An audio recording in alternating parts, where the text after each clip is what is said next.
Si vous ne l'avez pas encore fait, je vous invite à écouter la première partie de cette série. Yacine, doctorant en astrophysique à Georgia Tech, à Atlanta, nous y expliquait ce que sont vraiment les trous noirs et pourquoi ils fascinent autant les chercheurs du monde entier. Mais aujourd'hui, on change un peu de regard.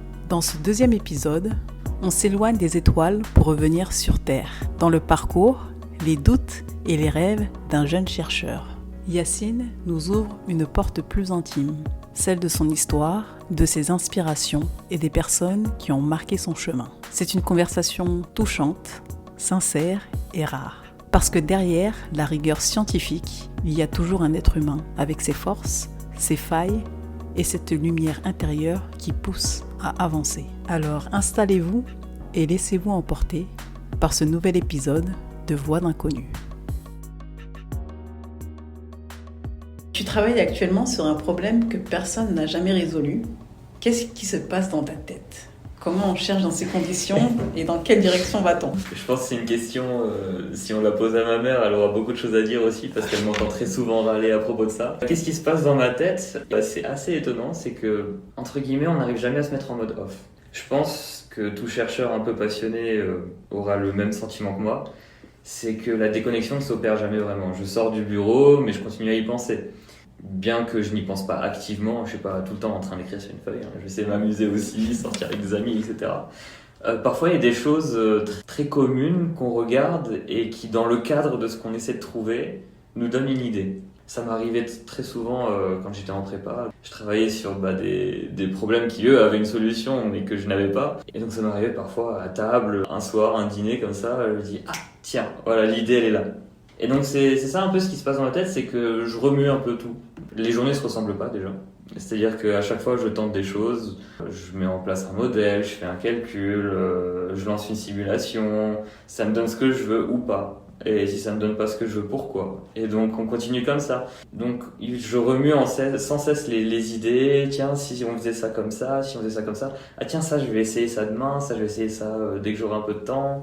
Cette idée-là a plus de chances de fonctionner, cette idée-là a moins de chances de fonctionner. Enfin, il y a beaucoup de remue-ménage, on va dire, dans ma tête. Le côté d'essayer de résoudre une question à laquelle on n'a pas répondu, c'est finalement pas l'essentiel, dans le sens où, on va dire, le fait qu'on n'y ait pas répondu, c'est un détail, au final. Je sais qu'il y a des gens que ça décourage de se dire, il va falloir travailler énormément pour essayer de trouver une solution qu'on va peut-être même jamais trouver au final. Pour moi, je trouve que c'est un challenge, c'est marrant, c'est de se dire, voilà, je suis en train de penser à quelque chose que, bon, d'autres personnes aussi y pensent, forcément, je suis pas le seul à le faire. Mais je suis le seul à y penser peut-être de cette manière-là. Et donc, qu'est-ce que cette façon de penser qui m'est singulière peut apporter au domaine ? Eh bien, c'est ce à quoi j'essaie de répondre tous les jours. Est-ce que tu dirais que la recherche est une affaire de patience ou d'intuition ?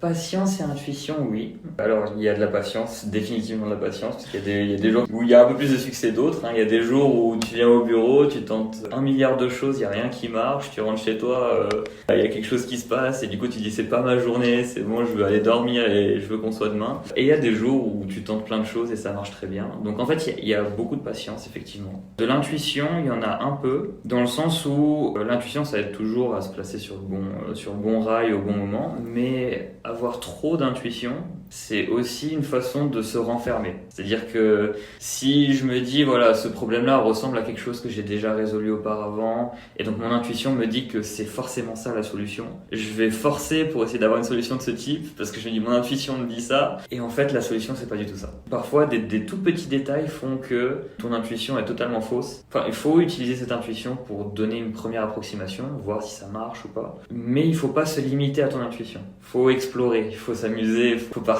dans tous les sens. Parfois même des trucs qui paraissent absurdes peuvent parfois donner une solution à un problème sur lequel tu planches depuis une semaine, un mois, une année. Donc je pense que la recherche, c'est pas seulement intuition et patience. Il y a un côté de la passion, faut que tu t'amuses, parce qu'il y a des jours qui sont moins drôles que d'autres. Et il y a, j'ai pas envie de dire de l'obstination, je dirais plutôt persévérance. Tu te heurtes à un mur.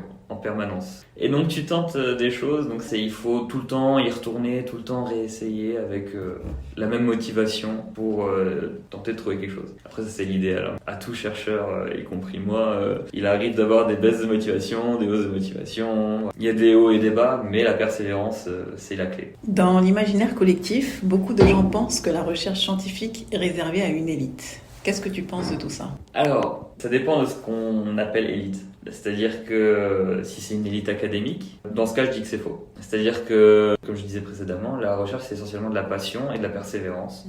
Et toute personne passionnée et persévérante n'est pas forcément bonne académiquement parlant. Pour moi, la recherche, c'est vraiment une élite de personnes qui sont capables, d'avoir le courage d'entrer dans un domaine qui est extrêmement, parfois, compliqué. C'est-à-dire que en astrophysique, je comprends pas beaucoup plus de choses que tout un chacun. Simplement, je vais lire un article encore et encore et encore et encore et encore jusqu'à ce que je comprenne tout. Et c'est un peu ça mon boulot. Donc il y a une première forme d'élitisme qui est celle de avoir cette persévérance, cette motivation et cette dynamique d'essayer de tout le temps retourner vers le problème et de pas se laisser décourager par la complexité de la chose. Ensuite, il y a un côté très imaginatif à la recherche. C'est-à-dire que si on reste fidèle aux bouquins qu'on a lus, à ce qu'on nous a dit un professeur ou quoi, on trouvera des solutions bien sûr, mais dès qu'on tombera sur un problème un peu plus exotique, si on n'a pas d'imagination, c'est probablement la fin des haricots. Il faut vraiment réussir à imaginer, à représenter les choses, accepter de sortir du cadre. Et ça c'est très important parce que les personnes très académiques souvent ont ce problème de justement de ne pas forcément sortir du cadre. C'est plutôt l'inverse, elles se conforment très bien au cadre académique qu'on leur impose. Mais ce côté de sortir du cadre, c'est ce qui fait que la recherche, je trouve, fait qu'elle est accessible, on va dire, finalement à tout le monde, si tant est qu'on a la motivation d'essayer d'entrer dans le sujet, d'essayer d'imaginer, d'essayer de s'approprier les choses et de s'intéresser à la notion. C'est-à-dire que le maître mot pour moi, et c'est pour ça que j'ai vraiment appuyé dessus, c'est ce que j'appelle la notion. C'est-à-dire que je ne demande pas à savoir qu'est-ce qui marche pas, ça c'est le boulot d'un ingénieur. Moi ce que je demande c'est pourquoi ça marche et pourquoi ça ne marche pas. Et ça souvent on nous l'apprend pas à l'école. À l'école on va nous dire voilà on a tel théorème, voilà on a Pythagore ça marche comme ça. Pourquoi ça marche comme ça? Est-ce qu'on nous a déjà expliqué pourquoi ça marchait comme ça? Et Thalès ça marche comme ça, d'accord. Donc on vient à l'examen. La question, c'est utiliser le théorème de Thalès pour résoudre tel problème. Voilà, on résout le problème, on a 20 sur 20, on est content. Au final, est-ce qu'on sait pourquoi marche Thalès? Non. Et donc c'est ça le problème. Donc pour moi, la recherche n'est pas limitée à une élite académique. Académique ou sociale peut-être? Même sociale. Alors, je vais pas rentrer dans les beaux discours. C'est vrai que quand on est né dans un certain environnement, on est plus à même de s'orienter vers la recherche, vers les études longues de manière générale. Mais ce que je décris jusqu'à maintenant, c'est quelque chose qui est aussi accessible à quelqu'un qui n'est pas d'un milieu social très favorisé. C'est vraiment une histoire de passion, de persévérance. Donc c'est une histoire de tempérament, d'autonomie, de dynamique, de discipline. Et aussi, il faut un petit côté de je fais ce que je veux et laissez-moi tranquille. Et c'est assez bizarre dit comme ça. La recherche et la création de nouveaux théorèmes sont ce qui crée le cadre des élèves qui vont à l'école après, etc.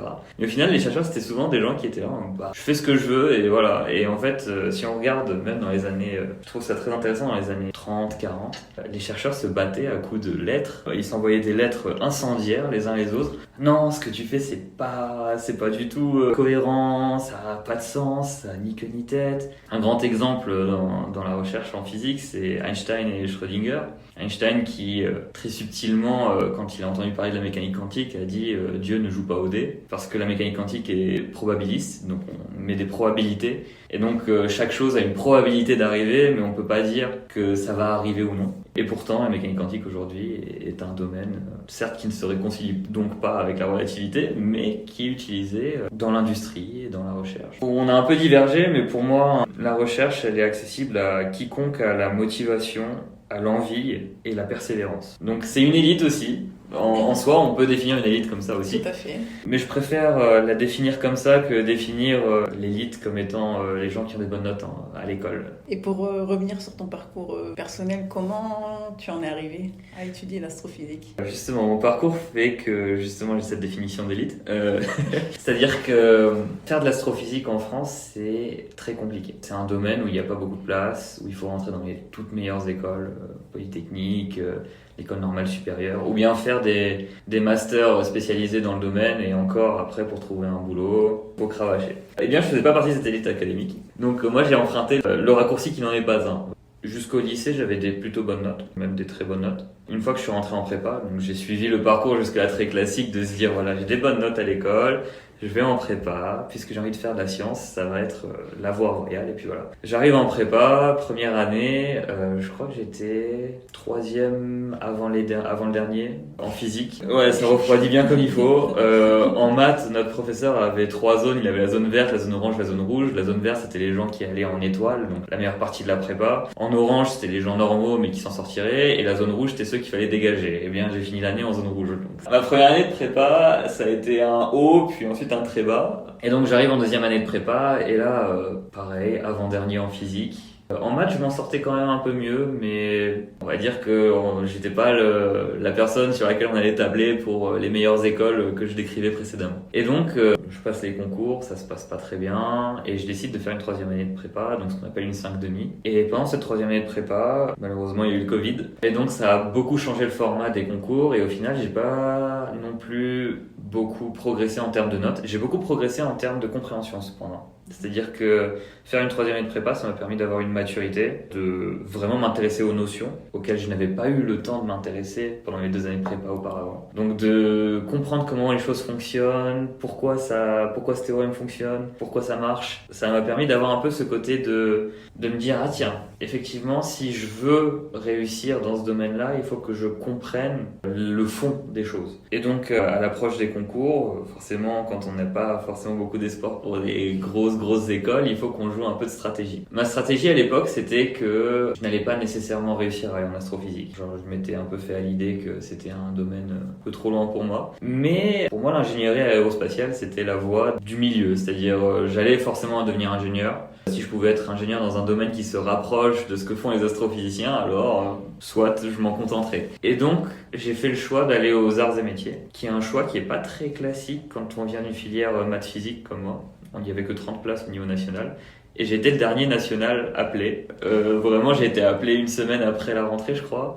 Vraiment, j'étais le premier en liste d'attente pendant 2 appels et j'ai fini par rentrer. Donc de là, j'avais choisi les arts et métiers pour une raison qui était très simple au final. C'est qu'ils avaient ce qu'on appelle le parcours US. Et le parcours US, il permet à tout élève des arts et métiers de faire sa 2e année à Paris et de postuler aux écoles américaines, quel que soit le domaine, tant qu'on reste dans l'ingénierie forcément. On a le choix d'aller dans l'institution qu'on veut, mais il faut qu'on se fasse accepter. Et donc j'ai passé ma 2e année des arts et métiers pareil à Paris, les candidatures, etc. On était une petite promo d'une vingtaine à faire ce parcours-là, parce que c'est beaucoup de risques au final. Si on n'avait aucune lettre, on finissait notre parcours aux arts et métiers sans double diplôme, et bonne chance. Donc c'est un parcours qui n'est pas forcément très plébiscité dans l'école, et qui pourtant, moi je trouve, avait beaucoup d'arguments en sa faveur, notamment par la liberté qu'on te donne. Donc j'ai fait mes petites candidatures et Georgia Tech est ressorti comme l'école que j'allais choisir pour la suite de mon cursus en aérospatial donc. Mais et c'est là que la persévérance revient. Je n'avais pas totalement, on va dire, perdu de vue ce rêve que j'avais de devenir astrophysicien, parce que c'est un rêve que j'ai depuis que j'ai 7 ans. Donc il y avait quand même de l'histoire derrière tout ça. Mais je n'avais pas totalement perdu de vue ce rêve, et donc j'ai essayé de provoquer un peu la chance. Comment j'ai fait ça? On va dire, à Georgia Tech, les choses sont très ouvertes. C'est-à-dire que tu peux être élève en ingénierie, s'il y a un cours de philosophie des sciences qui t'intéresse, tu peux le prendre. S'il y a un cours de japonais qui t'intéresse, tu peux le prendre. Et s'il y a un cours de musique, tu peux le prendre aussi. Tout est open. Après, il faut que tu respectes certains critères pour obtenir ton diplôme, mais tant que ces critères sont respectés, tu peux choisir n'importe quel cours. Donc, ni une ni deux. Mon 2e semestre à Georgia Tech, je vois dans la liste des cours offerts relativité générale. Et je me dis, bon, ça va être un morceau qu'il va falloir avaler, quoi. Mais c'est quelque chose que j'ai toujours voulu faire. Je vais prendre le cours. Voilà, je vais voir un peu comment ça se passe. Donc je décide de prendre le cours. Le cours s'avère très mathématique. J'avais un très bon ami à moi qui était dans le cours avec moi, qui lui aussi faisait de l'aérospatiale, mais lui venait de Polytechnique. Et on s'est amusé. C'est-à-dire que les problèmes étaient très mathématiques, mais il fallait beaucoup de persévérance pour faire les devoirs maison, etc. que demandait le professeur. Mais j'ai beaucoup apprécié l'expérience, donc ça m'a un peu conforté dans le fait que finalement ma place était peut-être plutôt dans la recherche en physique, ou du moins dans la physique de manière générale, que dans l'ingénierie. Parce que je détestais pas nécessairement ce que je faisais en ingénierie, mais je trouvais ça trop... comment dire ? Le boulot d'un ingénieur, c'est que il faut que ça marche. On va te demander que ça marche. Et si ça marche, alors on s'en fout plus ou moins de comment ça marche, si ça marche. Et c'est ça que je n'aimais pas, c'est que parfois on disait bon, on approxime ça comme ça, on fait ça comme ça, on ensemble les deux, les résultats sont pas trop mauvais, on passe à la suite. Et donc il n'y a pas de profondeur pour moi. Du moins, je veux pas dénigrer le travail d'ingénieur quand même, il y a de la profondeur, mais pas suffisamment à mon sens. J'aime beaucoup comprendre les choses dans leur essence et aller très très loin dans les choses, et l'ingénierie dans cette direction ne me plaisait pas nécessairement. Donc je prends ce cours de relativité générale, ça se passe très bien, même s'il y a beaucoup d'heures qui y sont passées. À la fin du semestre, je vais voir le professeur et je lui dis bon écoutez, j'ai beaucoup apprécié votre cours, et j'aimerais bien faire un projet pendant l'été avec vous, un projet même pas pour des crédits ou pour de l'argent ou quoi que ce soit, c'est juste un projet comme ça sur mon temps libre. Le professeur accepte, mais il me dit voilà, je serai en Californie, on sera à distance, donc tu vas être très autonome, je vais te donner une problématique, essaie de la résoudre, et on va en parler pendant quelques réunions, mais voilà, tu seras un peu voué à toi-même. Je prends le projet avec grand plaisir. Entre-temps, je rentre en France, donc je travaille en France depuis chez moi, revoir la famille aussi, c'était la première année que j'avais passée aux États-Unis, donc. Et donc à mon retour de France, donc il y a beaucoup de choses qui se sont entremêlées. C'était un peu mon dernier semestre à Georgia Tech si je devais finir l'aérospace. Donc j'avais un peu en vue des candidatures dans des entreprises, tu vois, donc un peu essayer de planifier le futur. Et donc j'arrive au début du semestre et donc je dis au professeur voilà, j'ai passé l'été dessus, voici mes résultats, etc. Il me fait ah très bien, écoute, passe à telle heure dans mon labo et fais une présentation. Donc j'y vais. On va dire j'avais une petite slide, j'avais mes petits résultats, j'étais un petit peu content, je me dis je vais revoir le professeur et tout. Et donc je fais ma petite présentation comme ça, et entre dans la salle la directrice du département de physique, qui est maintenant ma directrice de thèse. Et donc à l'époque, moi, je ne savais pas d'une part que c'était la directrice du département de physique, et d'autre part que c'était la femme de ce professeur-là. Donc j'étais en plein milieu d'une présentation et je vois cette personne rentrer, qui pourtant est très connue, etc. Donc bon, il y a un peu un moment déstabilisant, on va dire. Mais donc je continue ma présentation, etc. À la fin de la présentation, le professeur me dit qu'il est très content, il me donne quelques axes pour continuer si j'ai envie. Puis ensuite il me dit voilà écoute, on a une proposition à te faire ici. On cherche quelqu'un qui a de la connaissance un peu en mécanique orbitale, donc parce que justement les télescopes en orbite, etc. Et qui a aussi une envie de faire une thèse en astrophysique. Et il se trouve que si tu l'acceptes, tu serais le candidat idéal, donc voilà, on te propose cette offre. Ce à quoi donc ma directrice de thèse rajoute une présentation complète de son labo, ce qu'elle avait en tête, c'était tout un tableau, bref, c'était 1 heure de discussion. Et donc je rentre chez moi, très déstabilisé. J'ai l'opportunité d'entrer dans une carrière de rêve, c'est-à-dire que quelque chose que j'ai toujours voulu faire. Et d'un autre côté, ça chamboule absolument tous les plans que j'avais pour le mois dans 3 mois. C'est-à-dire que j'avais littéralement 3 mois à finir. Donc c'était très... c'est un moment très singulier.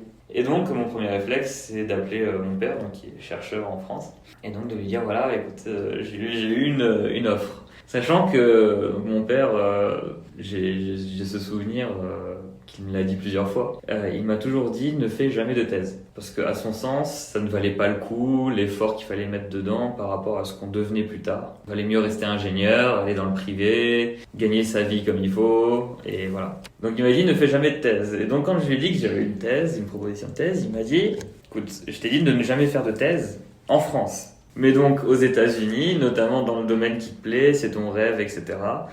Il m'a dit écoute, fonce. Ma mère aussi, bien qu'elle ne soit pas dans le domaine des sciences, elle m'a dit écoute, c'est ce dont tu as toujours rêvé, donc si tu décides de le faire, vas-y. Et donc, entre-temps, moi j'avais demandé au professeur combien de temps j'avais pour lui donner une réponse, parce que je lui ai dit il faut que j'y pense quand même, c'est pas une décision que je peux faire comme ça. Il m'a dit t'as 2 semaines pour me répondre. Donc j'avais un ultimatum de 2 semaines, j'avais des discussions qui allaient beaucoup dans ce sens-là, j'appelais mes meilleurs amis aussi pour leur dire voilà ce qui se passe, etc. Et la réponse a été très unanime, c'est que j'ai toujours eu cette passion, les gens qui me connaissent bien savent que j'ai cette passion, j'ai l'opportunité d'en faire une carrière avec des gens qui sont très connus dans le milieu et très, très gentils, très pointus aussi. Donc on va dire les conditions étaient là pour que ça se passe très bien, donc la réponse a été unanime de mon entourage, c'est vas-y fonce. J'ai accepté l'offre et ni une ni deux, je me suis retrouvé à faire de la physique, faire de l'astrophysique du jour au lendemain et ça a été un choc.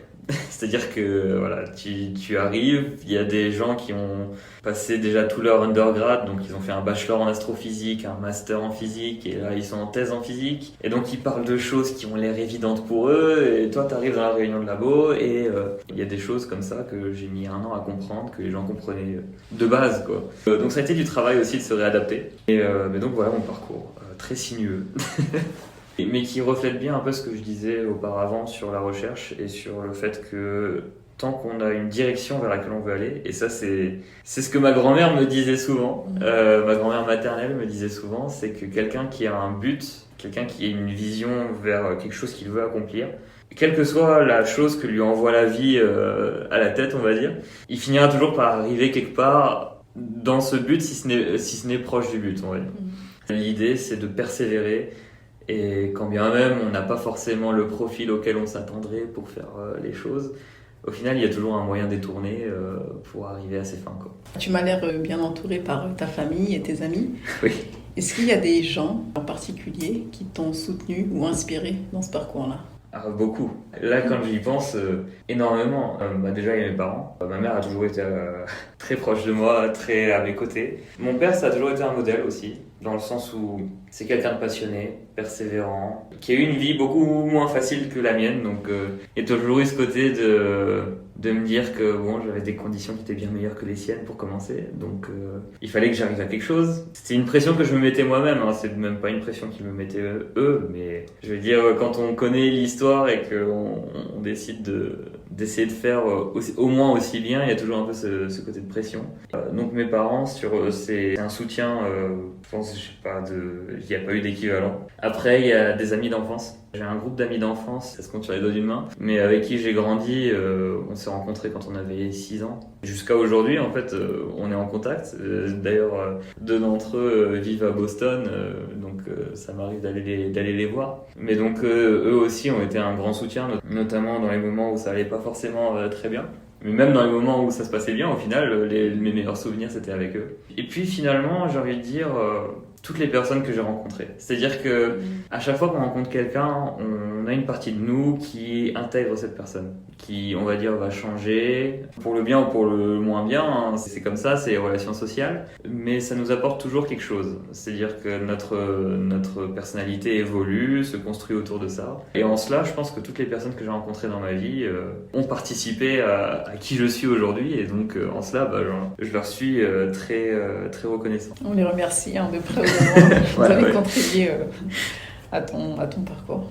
C'est très touchant, et moi je sais que j'ai vécu aussi un peu avec cette pression, le fait de savoir d'où mes parents venaient, c'est par quoi ils sont passés, et ils m'ont jamais dit de faire quoi que ce soit, d'être super, je ne sais pas, championne du monde ou je ne sais quoi, mais moi dans ma tête c'était impossible d'échouer entre guillemets. C'est ça. Parce que ils ont trop donné. Oui, c'est ça, exactement.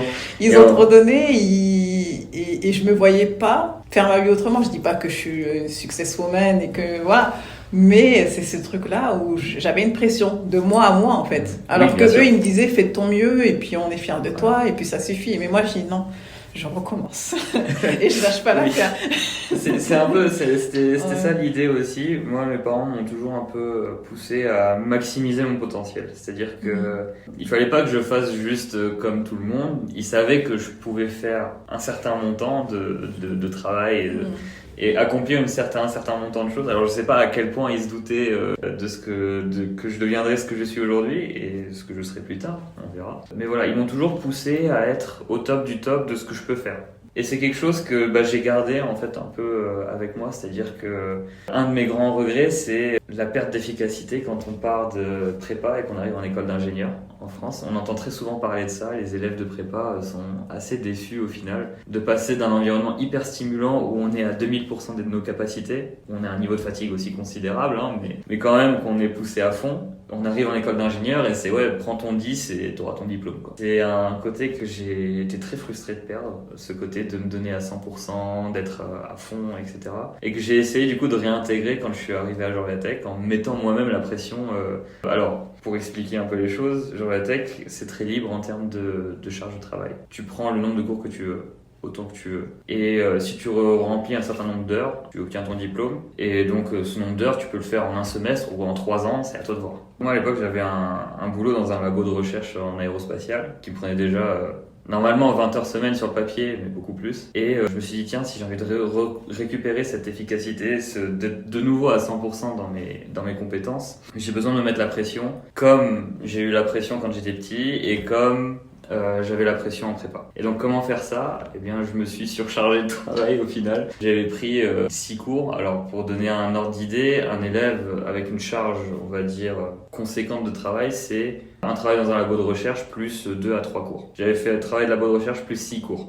Donc j'avais doublé la mise et je me suis dit, vas-y, je vais essayer de revenir à ce niveau-là. Il y a ce côté de vouloir être au top. Et ça, c'est quelque chose que m'ont transmis mes parents. C'est de vouloir être vraiment tout le temps à fond. Même si ça a ses inconvénients, bien sûr. C'est-à-dire que parfois, on voit pas à quel point on est fatigué. Et c'est quelque chose qu'ils m'ont transmis et que je suis très reconnaissant. Et ils me l'ont transmis de manière peut-être indirecte. Parce que eux, tout ce qu'ils voulaient, c'est que j'ai une bonne vie et que je sois à 100% de ce que je suis capable de faire. Pas forcément plus, mais donc moi, la façon dont je l'ai transformé, c'est je me mets la pression, j'y vais à fond et bonne chance, quoi. C'est toujours intéressant de voir comment on évolue dans ce genre de famille. C'est quelque chose dont je parle pas très souvent, mais oui, c'est la façon dont je le vois. Je pense que j'aurais même jamais dit que je voyais ça comme ça.